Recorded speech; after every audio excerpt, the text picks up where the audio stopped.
Bien, vamos a recibir con un fuerte aplauso este tema especial llamado Esperanza en tiempos de incertidumbre. Queremos saludar a toda la gente que nos escucha en nuestros programas de radio y que luego también nos escuchan en diferido en nuestro canal en YouTube, LBN Valencia Oficial. Para ellos un aplauso también desde Flor Amarillo, Valencia, Venezuela, con mucho cariño. Mire, hay algo en común en todos nosotros, todos los que estamos en este auditorio, todos los que nos escuchan en la radio, todos los que nos escuchan en internet, tenemos ese elemento en común. Todos deseamos que nuestras vidas funcionen de acuerdo a lo planeado, ¿sí? Todos queremos que en cierta forma nuestra vida se desarrolle de acuerdo al buen libreto que nosotros tenemos para nuestra vida. Nos gusta tener el control de nuestra vida, ¿sí?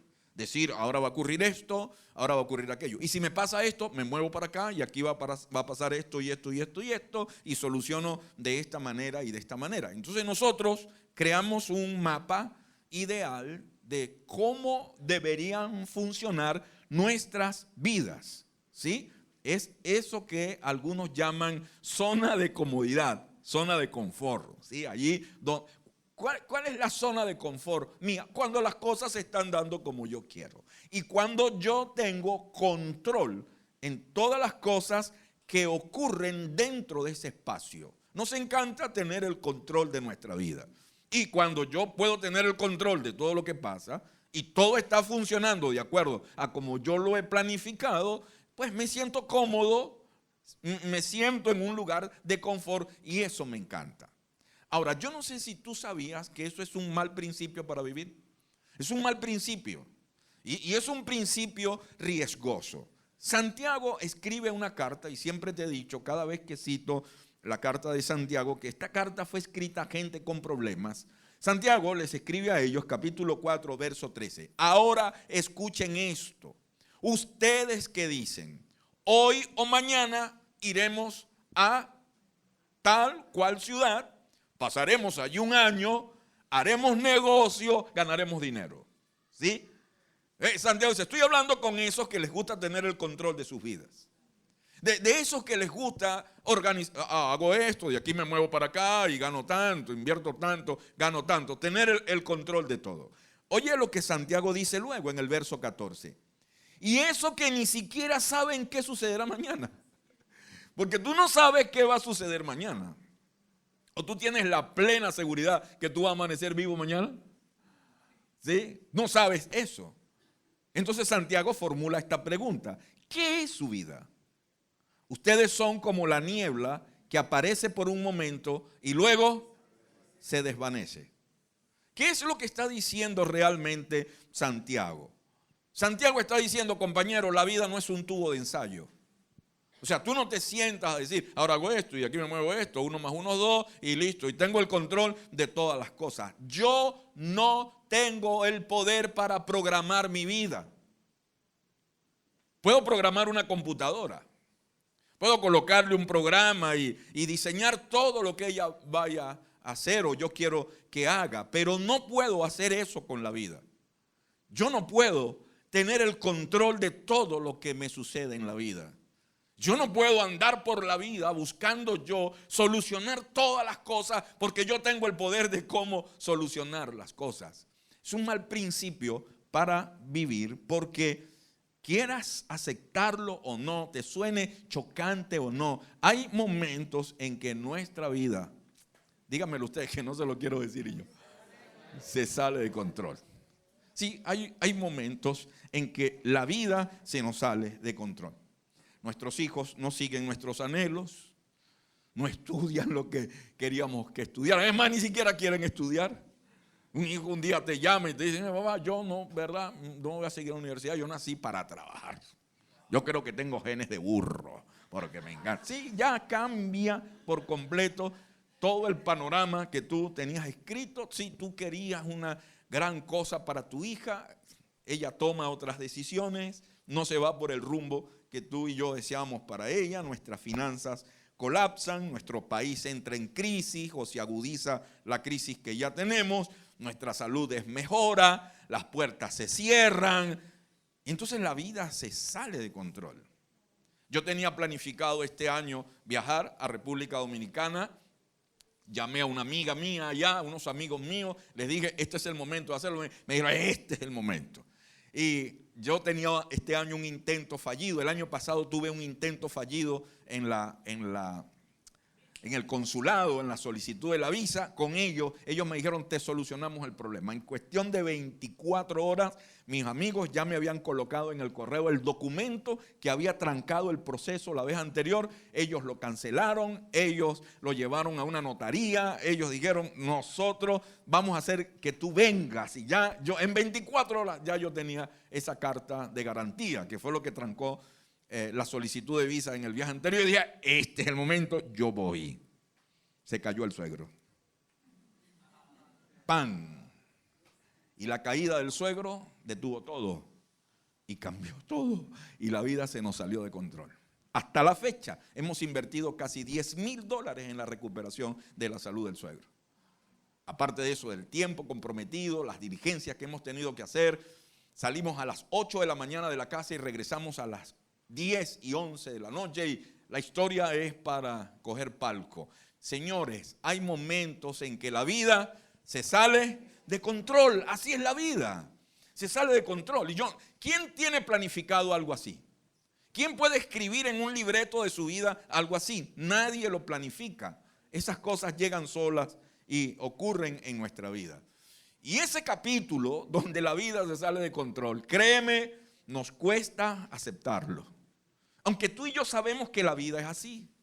Aunque tú y yo sabemos que pasa, pero cada vez que ese momento se presenta, pues nos cuesta aceptar eso.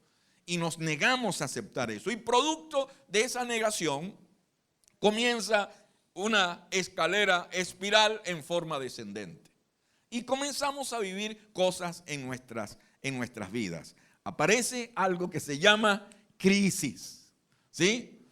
Es una especie de tormenta, de colapso, de camino sin salida, que pone en evidencia nuestras fobias.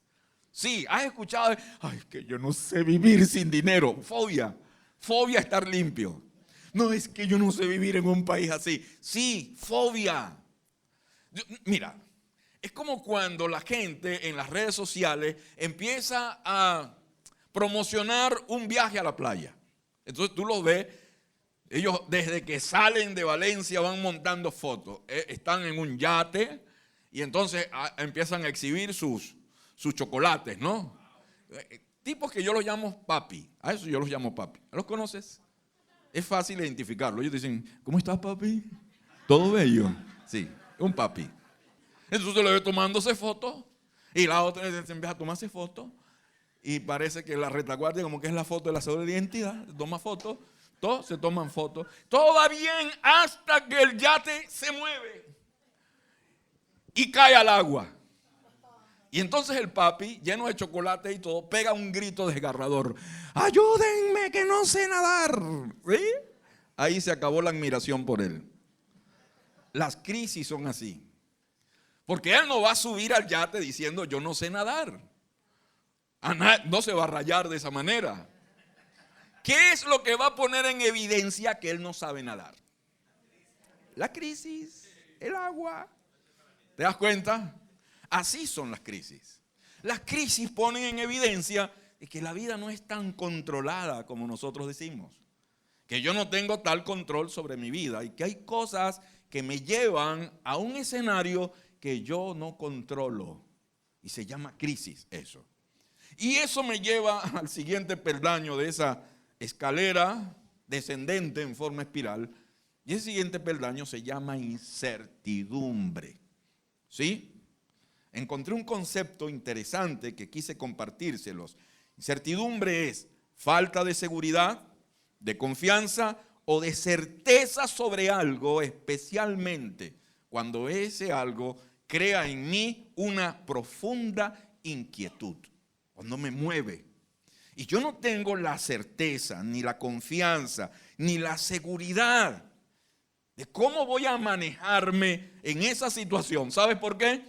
Porque no sé nadar. Porque eso no lo controlo. Porque eso está rebasando mis capacidades. Está por encima de mi presupuesto. Está por encima de mis habilidades. Es algo que me rebasa, que yo no controlo. Y al no controlarlo y al evaluarme y saber que no tengo ni los recursos ni las capacidades para solucionarlo, entonces una pregunta comienza a invadir mi vida. En las noches, en las madrugadas, en las tardes, en el día a día, en las conversaciones, yo no sé qué va a pasar. No sé qué va a pasar con la salud, con mis finanzas, con el país, con mi familia, con la empresa, con mi liderazgo, con mi ministerio, con mis sueños. ¿Qué va a pasar? Eso se llama incertidumbre. Yo no lo controlo. Se escapa de mis capacidades. Sé que si tú estás aquí hoy escuchándome, o estás escuchando este programa en la radio, o fuiste a internet porque alguien te pasó el enlace, y a esta altura del tema, escuchando lo que te estoy diciendo, va a sonar en tu corazón esta pregunta como sonó en mí. ¿Cómo manejar esta sensación de inseguridad en mi vida? Sí, si así es la vida, está bien. Pastor, me senté, me convenció, la vida es así. Ahora dígame, ¿cómo manejo eso? ¿Cómo me enfrento a eso?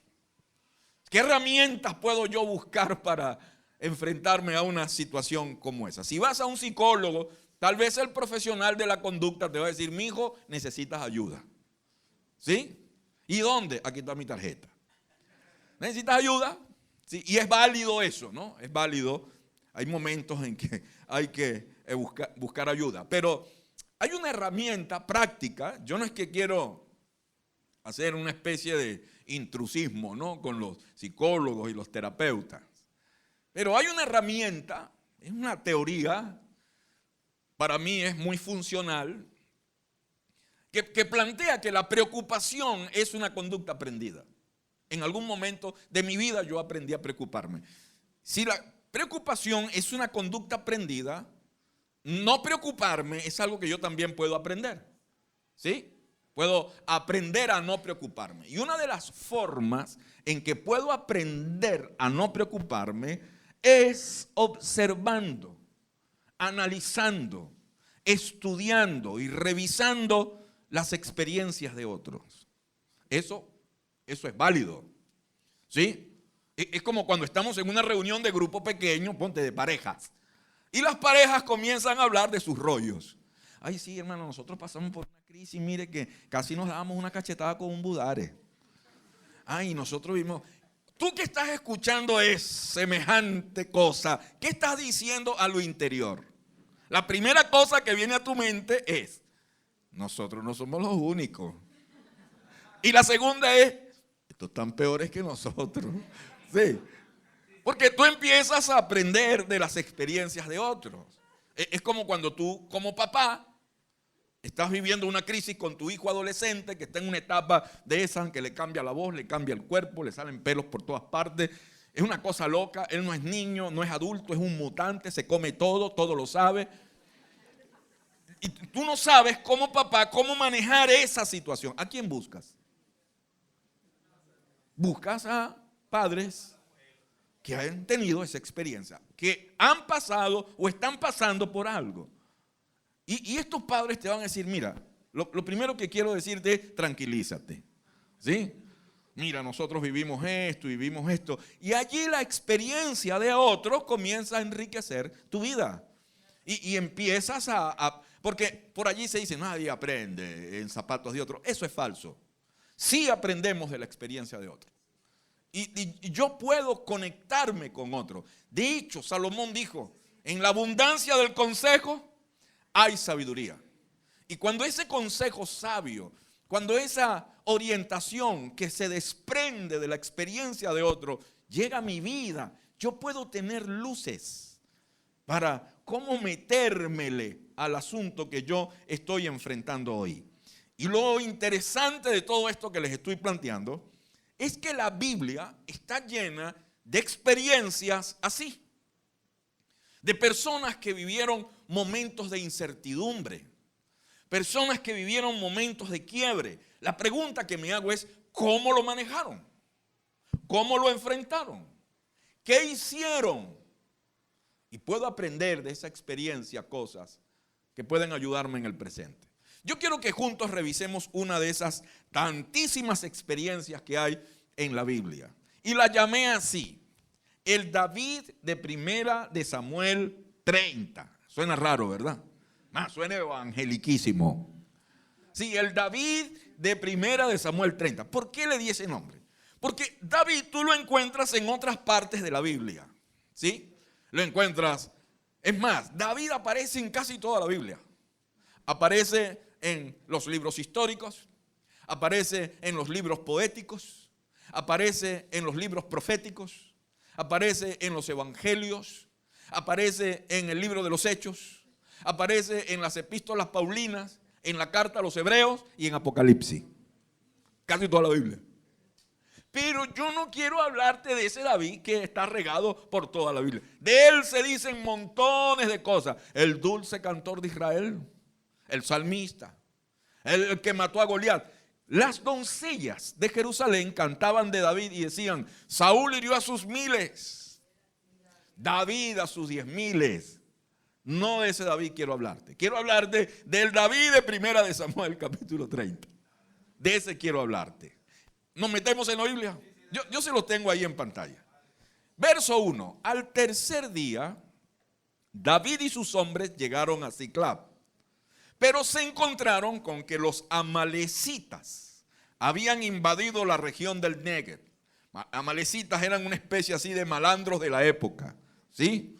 De bachaqueros, gente que entraba y acababa con todo y que tenían una profunda bronca con los israelitas, ¿no? Llegaron los amalecitas, entraron a esa ciudad donde David estaba exiliado, ya les explico eso, y la quemaron, la invadieron, ¿sí? Y incendiaron la ciudad de Siclag. Luego dice, habían tomado cautivos a las mujeres y a los que estaban allí, desde el más grande hasta el más pequeño. Esta gente entró y secuestró todas las familias de los que estaban allí y quemaron por completo la ciudad de Siclag. Cuando David y sus hombres llegaron, encontraron que la ciudad había sido quemada, dice el verso 3, y que sus esposas, hijos e hijas habían sido llevados cautivos. David y los que estaban con él levantaron las manos y empezaron a cantar Santo por siempre. ¿Qué empezaron a hacer? Empezaron a cantar la bondad de Dios. Y ahí apareció Rubén y Agustín y Luis y Chanti y el pastor Carlos y se unieron al coro celestial de David. Sería hermoso que la Biblia lo dijera de esa manera. Dijo, pero David y los que estaban con él se pusieron a llorar y a gritar hasta quedarse sin fuerzas. Déjalo ahí. ¿Por qué me gustó este David? Porque se parece a mí. ¿Ves? No es el David que mata al gigante. No es el David que le dice a Saúl, tranquilo, yo enfrento al tipo. Yo he sido pastor de las ovejas de la casa de mi papá y cuando un león, un oso viene y me quitaban una oveja, yo lo entrompaba, loco. Yo salía, lo enfrentaba, le quitaba mi oveja y si se levantaba contra mí, yo le echaba mano de la quijada y lo hería y lo mataba. Fuese oso, fuese león, tranquilo, yo tengo el control. Voy a matar a ese filisteo incircunciso. No es este David. O sea, no es el David que le piden, creo que 10, 20 prepucios y trae 300. No es ese David. No es ese David que llenaba de temor a los ejércitos cuando él llegaba. No es ese. Es un David quebrado. Es un David fuera de control. Es un David que no controló esta circunstancia. Rebasado por la circunstancia.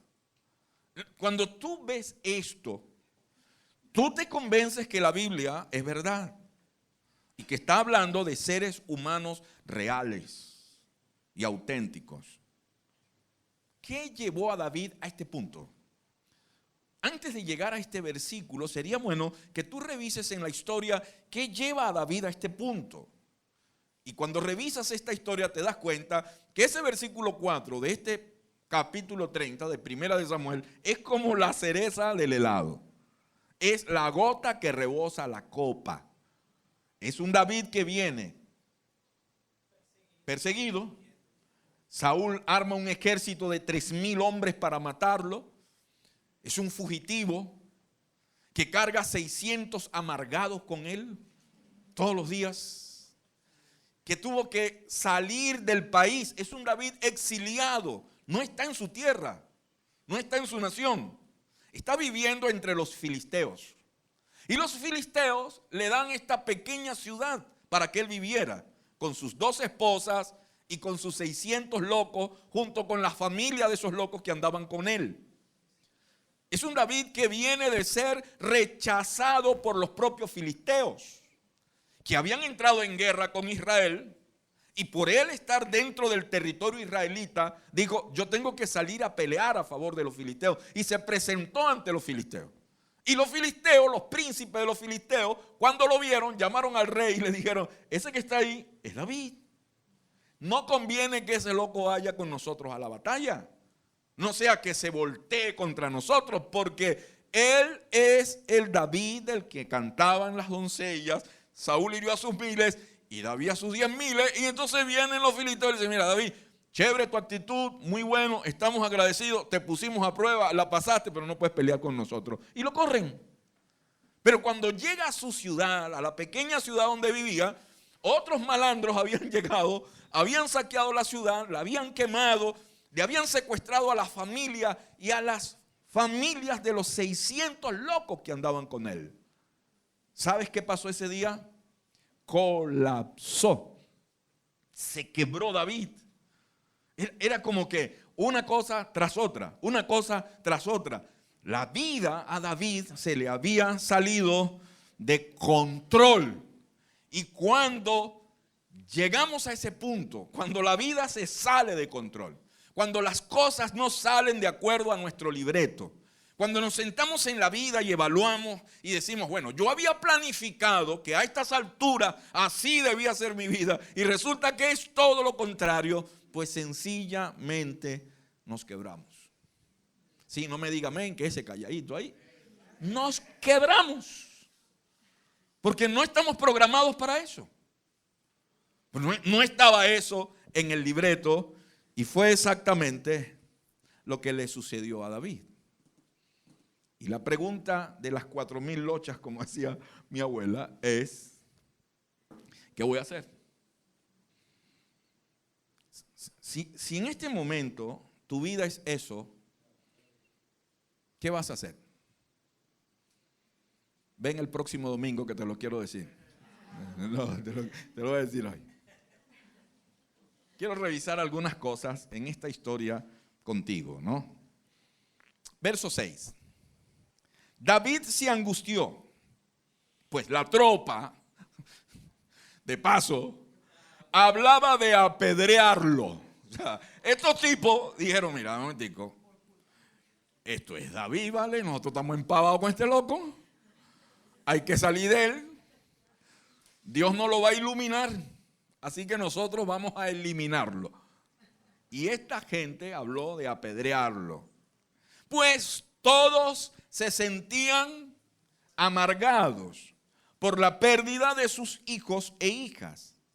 Pero David, que empezando el verso dice, estaba angustiado también, estaba preocupado también. David cobró ánimo y puso su confianza en el Señor su Dios. No lo muevas. Hay cosas que tú no puedes hacer y hay cosas que tú sí puedes hacer. ¿Me captas? Yo no puedo controlar las circunstancias. Yo no puedo controlar el caos, la crisis y el desastre que hay a mi alrededor. No puedo controlarlo. Pero yo sí puedo mirar hacia adentro. Yo sí puedo tomar decisiones, ya que no tienen que ver con el contexto, pero tienen que ver conmigo. Y el verso presenta a un David angustiado, presionado, preocupado, pero termina con un David que se reanima, que cobra ánimo, que se sobrepone a lo que está viviendo. ¿Me sigues? Ahora, ¿de qué manera David pudo cobrar ánimo? Pudo sobreponerse, pudo mirar más allá de la situación, porque puso su confianza en el Señor, su Dios. Y entonces esa palabra confianza se traduce con una palabra de 2 letras nada más. ¿Sabes qué es confianza? Fe. En medio de su caos, en medio de su problema, en medio de todo lo que estamos viviendo, se recordó a sí mismo algo. Se recordó que Dios estaba con él. Amén. Y que él contaba con el favor del Señor. Sí, tú estás en Venezuela. Y tal vez el panorama luce un poco oscuro. Tal vez estamos en un tiempo muy conflictivo, de mucha incertidumbre, de muchas dudas con respecto al futuro. Yo estoy de acuerdo con eso. Y estoy de acuerdo que eso te preocupe. Estoy de acuerdo que eso genere algunas conversaciones. ¿Sí? Inclusive que eso nos ponga a replantear nuestras vidas. Pero quiero que por favor te detengas hoy y te acuerdes de algo muy poderoso y muy relevante. Dios está contigo. Amén. Dios está contigo. Dios sigue en su trono. Entonces David dice, hey, cobra ánimo y dice, hey, pero el Señor está conmigo. ¿Sí? Y puso su confianza no en él, ni en sus habilidades. Es un hombre de guerra. Es un hombre que se ha enfrentado a gigantes. Es un hombre que sabe de exigencias, que sabe de manejos de situaciones extremas, que está siendo perseguido por un rey loco con 3,000 hombres dispuestos a matarlo. Y dice, este es el momento de confiar en el Señor. Y puso su confianza en el Señor. Este versículo 6 me da la primera clave. ¿Qué debo hacer en un momento de incertidumbre? Pues debo gestionar mis emociones. ¿Sabes cómo llama la psicología moderna esto? Lo llama inteligencia emocional. Es el momento para ser inteligente. Ahora, si los psicólogos llaman esto inteligencia emocional, entonces lo acepta. ¿Sí? ¿Está de acuerdo con ese término? Entonces hay que aceptar también que existe brutalidad emocional. Okay. ¿Qué sería inteligencia emocional? Gestión de emociones. Es manejar correctamente mis emociones. Las emociones existen, se activan, se avivan, se despiertan en momentos de tensión. Yo puedo tranquilamente reconocer eso. Ahora, debo tener cuidado en ese momento de no ser controlado por mis emociones. Por eso empieza el versículo 6 diciendo, David se angustió, pero luego cobra ánimo, toma control del asunto. Dice, hey, un momentico, conmigo está el Señor. Empieza a gestionar sus emociones. Valida la preocupación, valida el temor, pero se recuerda a sí mismo que el Señor está con él. Eso es inteligencia emocional. Ahora, ¿qué sería brutalidad emocional? Ve, dejar que tus emociones hagan de tu vida un desastre. Ser controlado por tus emociones. Esto se lo llevó el diablo. Aquí no hay futuro. Sí. Y eso puede llevarte a malas decisiones. ¿Sabes qué estaba sonando en la mente de los 600 hombres de David? Matar a David. Detente un momento. ¿Qué tal si lo hubiesen hecho? ¿Qué se pierde de la historia si David muere? ¿Ah? No contaríamos de David las cosas que estamos contando hoy. ¿Tú sabías que de la descendencia de David nació el Señor Jesucristo? Esta gente con esta decisión emocional pusieron en riesgo la historia, el destino de la historia de su nación, inclusive de nosotros los que estamos hoy aquí sentados en Flor Amarillo mismo. Ten cuidado con eso. Dios sigue sentado en su trono y la historia no ha terminado. Dios tiene tu historia escrita y te aseguro tiene un mejor final. Entonces tú y yo no podemos dejarnos llevar por nuestras emociones. Las validamos, sí, existen. Y bueno, pero metidos aquí en la historia, me quedan todavía 2 horas. Entonces, dice el verso 7, dijo David, ¿no? Dijo al sacerdote Abiatar, hijo de Ahimelech, tráeme el efod. Tal vez estás llegando nuevo al evangelio y estás escuchando unos términos extraños, ¿no? Pero te quiero explicar qué era el efod. El efod era una pieza de la vestidura de los sumos sacerdotes. Era una pieza de la ropa sacerdotal. Estaba la túnica y sobre esa túnica se colocaban una especie de manto, ¿sí? De bata lujosa, de seda, que cubría tanto el pecho como la espalda del sumo sacerdote. Sobre ese efod se colocaban algunos implementos como el pectoral, que eran 12 piedras que representaban las 12 tribus de Israel, y se colocaban en los hombros 2 grandes piedras llamadas Urim y Tumim. Cuando uno investiga qué significaban esas piedras significaban luces y perfecciones. Eran una especie de piedras para consultar la voluntad de Dios. Así que ese efod representaba eso, representaba la función del sacerdote, de un hombre que podía ir ante Dios, que podía consultar a Dios, que tenía en ese momento acceso a la presencia misma de Dios y podía hablar con Dios y preguntarle a Dios, ¿cómo salgo de este paquete? ¿Qué hago? Y entonces David ve al sacerdote Abiatar y le dice, hey, tráeme ese efod. Y David se coloca el efod. Tú dirás, hey, David está usurpando funciones sacerdotales. No, David había sido ungido como rey de Israel por Samuel el profeta. Sobre David estaba el Espíritu de Dios y por eso enfrentó a Goliat. Por eso enfrentaba a leones y osos cuando querían robarle una oveja.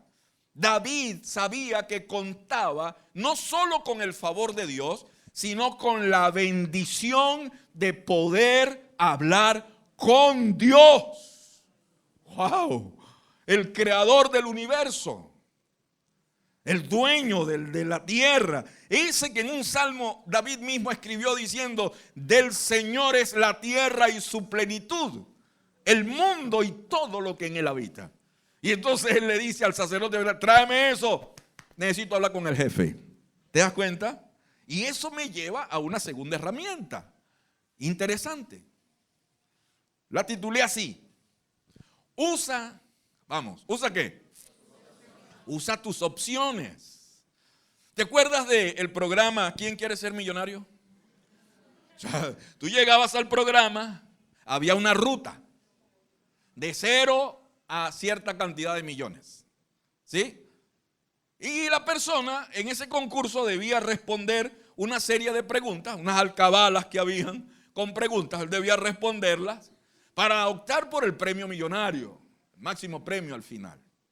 Si en algún momento de la carrera, del concurso, se le trancaba el serrucho, él tenía comodines, opciones. ¿Las recuerda? 50-50, consultar a la audiencia, llamar a un amigo. ¿Sí? ¿Qué era lo que el conductor siempre le recomendaba al participante cuando se le trancaba el serrucho? Recuerda que tienes opciones. Usted es el participante. Está sentado allí. Yo soy el conductor y te estoy diciendo en esta mañana, recuerda tus opciones. Tienes tus opciones. Tienes un amigo al que puedes llamar. ¿Sí? Y entonces David dice, yo voy a llamar a un amigo. Y le dice a Abiatar, tráeme el efod. Se coloca el efod y David habla con Dios. Esta semana yo descubrí algo poderoso, aprendí algo poderoso de otro predicador, pero lo voy a aplicar a mi vida. Es interesante. Ese predicador decía esto: por más fuerte que sea una tormenta, una tempestad, la parte del mar, la externa, la superficie, va a estar quebrada, encrespada, pero siempre en el fondo del mar habrá quietud. Siempre en el fondo del mar habrá quietud. Eso me dice lo siguiente: cuando las circunstancias están encrespadas, vamos, una ciudad quemada, familia secuestrada, 600 locos están hablando de matarme, un rey loco me anda persiguiendo con 3,000 hombres para matarme, se acabaron todas las puertas que pudiera tocar. Ese es el momento para bajar, para ir a las profundidades. ¿Y sabes a quién encuentras allá en las profundidades? En el fondo del mar. Hay un salmo que dice, ¿dónde huiré de tu presencia? Si me fuera al fondo del mar, ¿qué pasa? Ahí tú estás. Dios te está esperando en este momento difícil, en este momento de tormenta que tal vez puedas estar viviendo en tu matrimonio, en tus finanzas, en tu país y en tu nación, en tu ciudad, en lo que sea. Dios te está esperando en el lugar íntimo, en el silencio, en el lugar donde Dios quiere hablar contigo. Puedes hablar con Dios. ¿Eso te parece relevante? Muy relevante. Por eso la historia lo cuenta. David, verso 8, consultó al Señor. Oye, nota que en esta oración yo no veo a un David diciéndole, ¿y entonces, papá? ¿Estás practicando tiro al blanco conmigo, viejo? ¿Ah? David en algún momento en esta oración le habló del rey que quería matarlo, de los 600 que querían apedrearlo, de las familias que tenía secuestradas. Es más, usted ve en esa oración a un David diciéndole, ¿y entonces? ¿Qué será de mí? No. David dio por sentado que Dios tenía el control, que Dios estaba con él y que Dios lo había traído justo hasta ese momento. David solo hizo ante Dios fue preguntarle qué hacer. Dime, ¿debo perseguir a esta banda de saqueadores? ¿Los voy a alcanzar? ¿Debo tomar esa decisión? ¿Debo moverme? ¿Debo bajar la Santa María? ¿Debo cerrar esta empresa? ¿Debo salir huyendo? ¿Qué voy a hacer? Dime, si tú me trajiste hasta acá y tú estás conmigo, dime entonces cómo manejamos este asunto. ¿Qué decisiones tomamos? ¿Qué silencio? ¿Eh? Me encanta. Verso 8. Persíguelos, respondió el Señor. Vas a alcanzarlos y rescatarás a los cautivos. No sé si te das cuenta de este detallazo. El Dios al que tú le sirves es un Dios vivo que oye y habla. Amén. Amén. Es un Dios que oye y es un Dios que habla. Es un Dios personal. Ese es el Señor. Es un Dios que conoce tu problema. ¿O es que acaso Dios no sabe en qué país vives tú? ¿O es que acaso Dios no sabe quién eres tú? ¿Y cuáles son tus sueños? ¿Y cuáles son tus anhelos? Ese Dios tiene un plan para ti. Ese Dios tiene pautas para ti. Tiene directrices. Quiere decirte qué hacer y cómo hacerlo. Y no solo eso, es interesante, quiere adelantarte resultados. Dios le dice, lo vas a lograr. Vas a liberar a los cautivos. Y esto para mí tiene un nombre. Se llama luz al final del túnel. Se llama esperanza. Amén. Se llama esperanza. De un Dios que viene. Hey, la historia no termina aquí. Voy a hacer esto. Voy a hacer aquello. Tengo esto en mente. Tengo planes contigo. Y eso es muy interesante. Verso 9 dice, David partió con sus 600 hombres. No se quedó en el rollo. No se quedó en el problema. No se estacionó en la crisis. Y eso me lleva al tercer paso y último que quiero enseñarte. Es cómo manejar esos tiempos de incertidumbre, de crisis, estrechos. Este tercer paso lo enuncié de esta manera. Escucha a Dios y actúa en consecuencia. ¿Quieres leerlo en voz alta?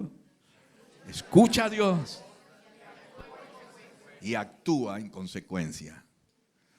Tú dirás, habla con Dios. Tú puedes hablar con Dios lo que tú quieras. El tema no es lo que tú hables con Dios. El tema es que le escuches. ¿Sí?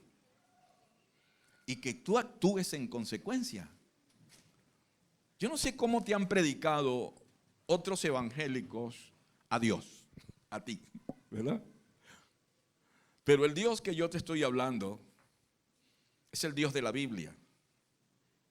Es un Dios extremadamente paterno. Es un Dios real que quiere enseñarte qué hacer y cómo hacerlo. Que quiere mostrarte cosas que tú no conoces. Que quiere adelantar la historia y decirte, lo vas a lograr, quédate tranquilo. Yo te voy a dar tu casa. Aló. Yo voy a prosperar tu empresa.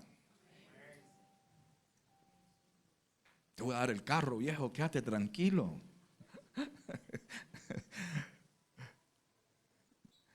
¿Sabes que me costó tanto comprar un carro? Mi primer carro lo compré a los 40 años de edad. No sabía manejar siquiera. No fui el hijo que le robaba el carro al papá para aprender con los amigos. Me costó tanto comprar, nos costó tanto comprar un carro. Y un día estaba vomitando mi desesperanza en casa acerca del carro. No, definitivamente, yo no nací para manejar. Chanti tendría unos, ¿cuántos, Beli? 6 años, 7 años. Y Chanti se levantó escuchando mi desesperanza y me dijo, mira, papá, ven acá. Tú cuentas que necesitábamos casa y Dios nos dio casa.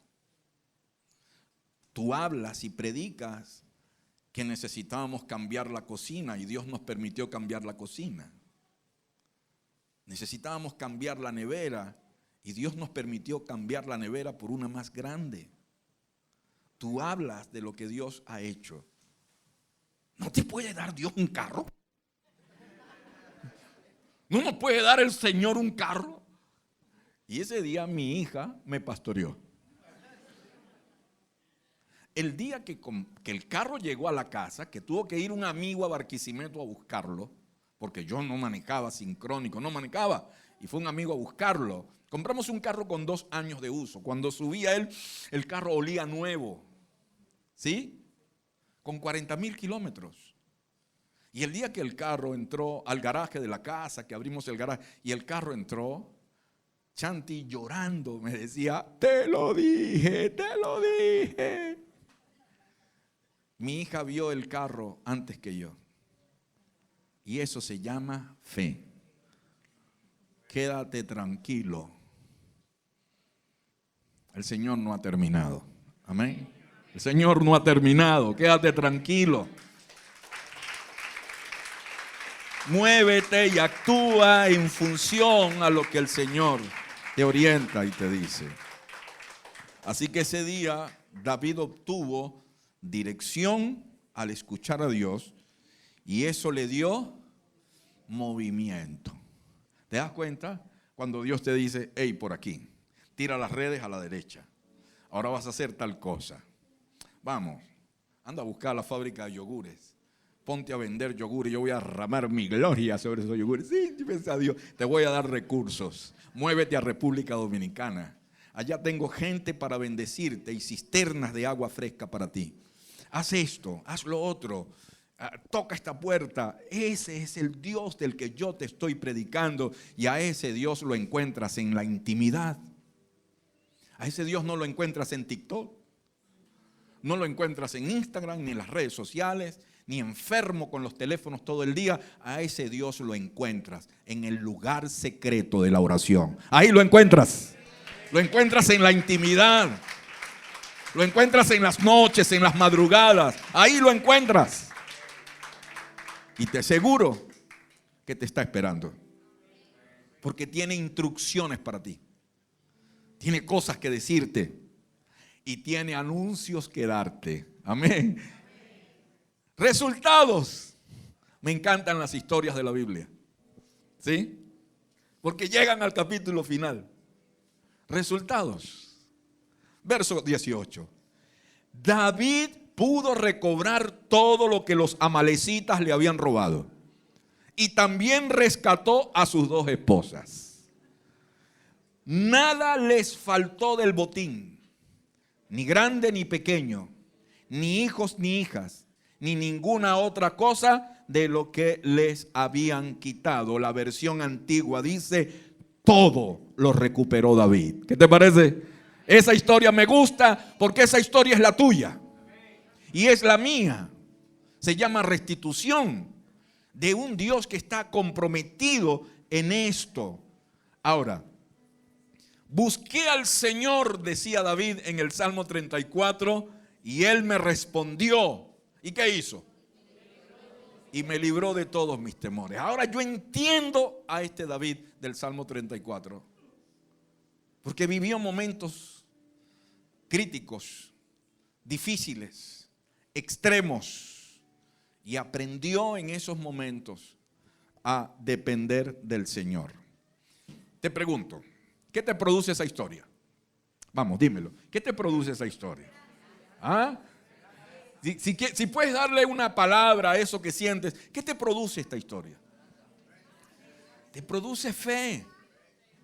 ¿Ves? Te produce ánimo.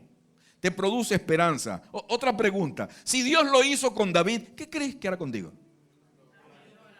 Dime, ¿qué pasará contigo? Si Dios lo hizo en ese tiempo, ¿qué crees tú que hará en este tiempo? Si David habló con Dios y Dios le respondió, lo orientó y le dio anuncios, ¿qué crees tú que hará contigo? Pues hará exactamente lo mismo. Así que no permitas que lo que no sabes te robe lo que puedes hacer. ¿Quieres repetir eso conmigo? No permitas que lo que no sabes te robe lo que puedes hacer. ¿Qué es lo que puedes hacer? Vamos. Número 1, gestiona tus emociones. Número 2, usa tus opciones. Y número 3, escucha a Dios y actúa en consecuencia. Eso es tener esperanza en tiempos de incertidumbre. Dios te bendiga. Te aseguro, te lo aseguro. Vas a vivir unas cosas extraordinarias en el Señor. Te aseguro que tus mejores momentos están por venir. Te aseguro que algo impactante impactante tiene Dios para ti. Y ese anuncio de Dios va a cambiar tu manera de ver las cosas. ¿Quieres estar en pie ahí donde estás? Gracias por venir, estar con nosotros. Hemos llegado al final de Buenas Nuevas para la Ciudad. Si deseas escuchar nuevamente este tema, visita nuestro canal en YouTube, LBN Valencia Oficial. Hasta pronto.